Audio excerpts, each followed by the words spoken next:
It's time for another rant. So if you don't want to hear this, then just don't watch it.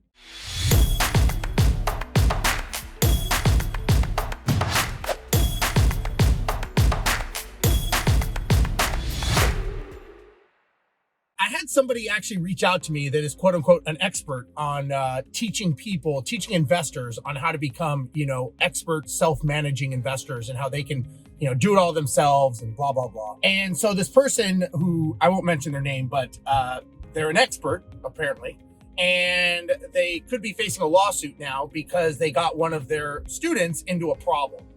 And they said, well, I'm not really an expert. And I said, well, when I look on your name, it says expert. So by definition, you're saying you're an expert.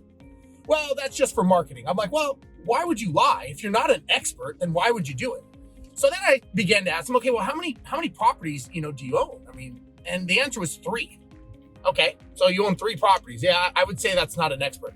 Next question I asked is, I said, so what was the challenge? And they said, well, I gave them how I've selected tenants, and apparently that's not legal. Shocker.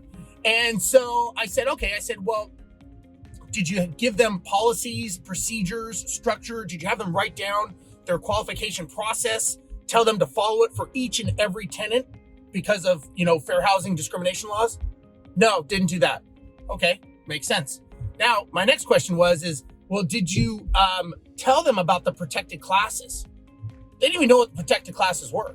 I said, so there's 7 protected classes that you need to know and be aware of. Had no idea. And also, did you tell them what the number 1 protected class is, which I know they have no idea because they didn't even know what a protected class was.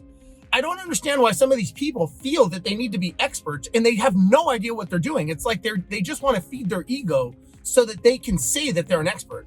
When people that have done it and worked hard and grinding, those are the people you don't hear about because they're busy doing it. So my point is be very careful when someone says expert in their title. It doesn't mean that they're an expert. You would think it would. That's kind of common sense, right? But apparently it doesn't. So again, just be very careful who you listen to, who you take information from. When you start putting a tenant in a property, there are a lot of laws, rules, and regulations, and they are all watching you, the landlord, which is why 1 out of 3 landlords fails or gets sued every single year because they don't understand that. So it's up to you to be responsible to make sure that you're following these laws. Learn the protected classes, learn property code, learn these things, or hand it over to a manager. So that's the thing. That's what I want to tell you is don't go with the expert that's trying to give you the easy button when they don't even know what the easy button is. That's my rant.